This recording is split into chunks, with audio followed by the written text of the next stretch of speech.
Welcome to Watch Symposium. I'm Austin. All right, let's take a look at this Seiko 5 speed timer. Now, I've worn this watch for about a week, so I know it pretty well. First of all, let me take it off. Now, this is an aftermarket strap, an aftermarket bracelet, I should say. And when I bought it, I was unaware that it was going to come on a aftermarket bracelet. I was a little bit disappointed. I thought, well, I'll put it on a NATO. And when I got it, I actually started to like the bracelet. You know, I do prefer a metal bracelet to a NATO or anything else, as you guys know. And it's actually not too bad. It's really tight. Unclasping it, it's kind of tough actually to unclasp it. But I guess that's a good thing. So I'm going to keep it as is. I kind of like it, and I do think it suits the watch. It looks like it matches. I think if I didn't see the clasp, I would think that this bracelet came on the watch. All right, but that's just the bracelet. Let's check out the watch. Now, this is a watch from 1970, so it's a pretty old watch. It runs a little slow. I would say probably about 15 seconds slow a day. Now, I don't know if that would change whether you use the chronograph or whether you don't use the chronograph. It probably would affect it in some way.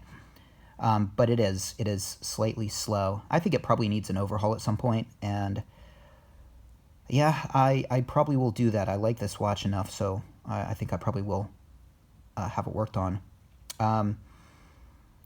Let's talk about the chronograph thing. Now, as you can see, the timer is running, and from multiple sources, I hear that it's better to keep it running all the time. And the reason being is because when you stop it, what happens is a clutch is engaged, and from what I gather, it presses against the timer, something in the timer, and it can cause wear. And so if you unengage the clutch, it's just better for the watch. So I kind of think of this watch as a regular watch with a hackable second hand. And I do use the second hand. I mean, I like to have a second hand on a watch. So I gotta be honest, that's kind of nice that it's better to keep it running than not keep it running. Because, you know, I don't get any use out of that, but I do get use out of this. It lets me know that it's running, and I can time things. We'll talk about that a little bit later, but just while I look at it, let's engage that clutch and stop it. Now, you can see it has a day and a date function. Now, you pull it out one click, and you can change the date. If you turn it the other way, it doesn't do anything. So let's just cycle through.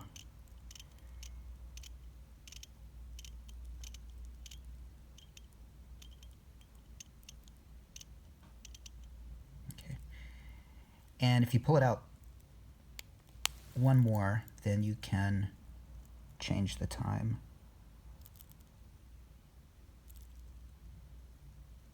Okay. All right, so when you click it back in, okay, I think it's clicked in all the way. Now, how you change the day is you press the crown in. It's a recessed crown, and you press it in. So that's kind of nice, but I'd say the drawback of that is when you're adjusting the time, and perhaps you don't even want to touch the day. When you click it back down, I'm never quite sure if it's clicked down enough, and so I'll usually overshoot it just to make sure, and then I'll go on and change the day, and so that forces me then to cycle through the days, and that's kind of annoying, but it's not that big of a deal. Sunday is red. The Sunday kanji is not quite aligned. It's always like that. But the rest are fine. Let's get it back to Thursday. Okay, Thursday English, and this is the kanji for Thursday. All right, so it usually starts changing around 11 o'clock, maybe 10 o'clock at night. I probably wouldn't mess with the day or the date between 8 o'clock and 2 o'clock. It's not quick set. It just it changes. It takes a while, and I'd say by 2 o'clock, it's all caught up. All right, so let's take a look. Just some shots of it. The back again, that recessed crown. It's waterproof, but again, because of the age, I wouldn't take this in water. It's plastic crystal. It's in pretty good nick. I think the case could use a polish probably, but I probably wouldn't polish it myself. I mean, I wouldn't have it polished. I kind of prefer it unpolished. All right, so let's start it up. Now, you can start it, stop it, and to reset, press this. Now, I conceptualize this watch, because it doesn't have a totalizer, as a regular watch with the added ability of being able to hack the second hand. I think that's sort of how I conceptualize it. So if for some reason you need to time something, you can stop it and do your timing.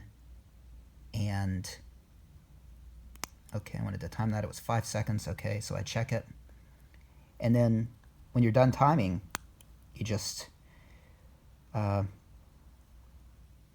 disengage the clutch and you let it run like a regular three-handed watch.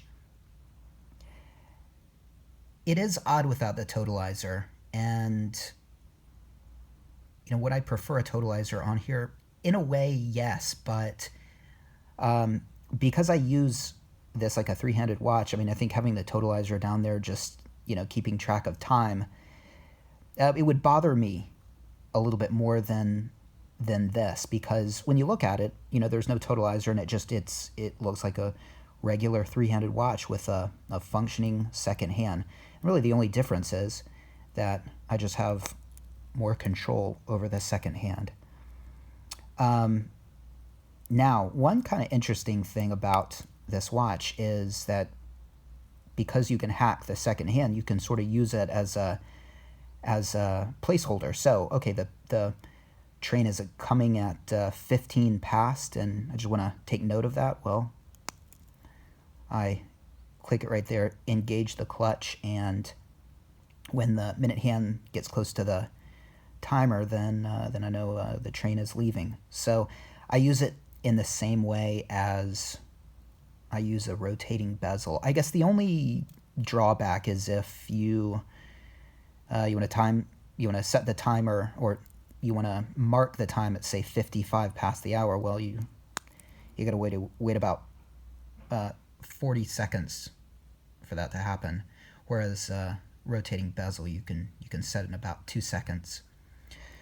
I guess one other good point is that, and by the way, I've heard that with these old watches, when it's way down at the bottom, you're not really advised to stop it and start it, and I guess have the timer fly back, because it can hit the other hands, and there's just a lot of force. So if you're going to reset it, you should get it to where it's closer to the top. I mean, this is just because if it's a vintage watch, and if there was a problem, it wouldn't be as easy to fix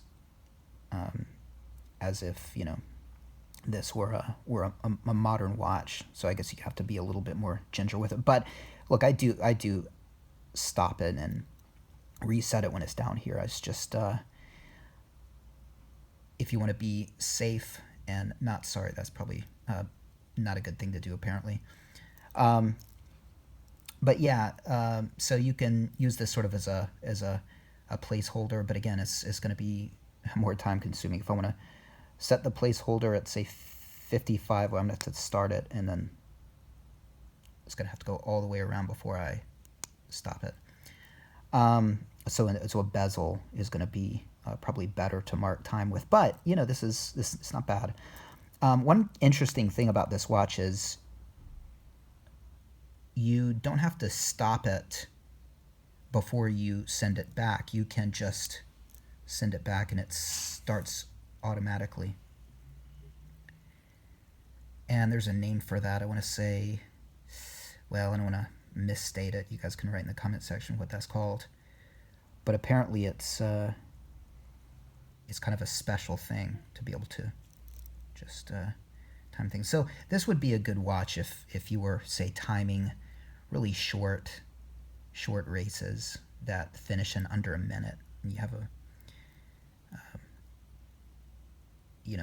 because of the lack of the totalizer. Anyway, it's an interesting watch, and in a way it doesn't make a lot of sense without that totalizer, but I think it makes a lot of sense if you just look at this as a three-handed watch with just more functions with the second hand, able to, say, mark times, 40 seconds, or able to, say, check time.is and write when because it's unhackable, right?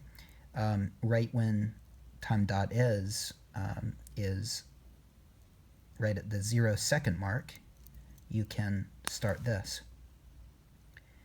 But again, this watch isn't so accurate, so it's really not necessary to check time.is and try to set it. What I usually do is I set this a little bit ahead, probably about a minute ahead or so, and then it seems like I'm good for about a week. So there you go. All right, let's live dangerously. Okay, I'm gonna actually reset it. Okay, not bad. All right. Yeah, but you're not supposed to do that so often with these vintage watches. But hey, it's all right. So there you go. Let's start it back up. And what do you guys think? Take care. Thanks for watching. See you next time.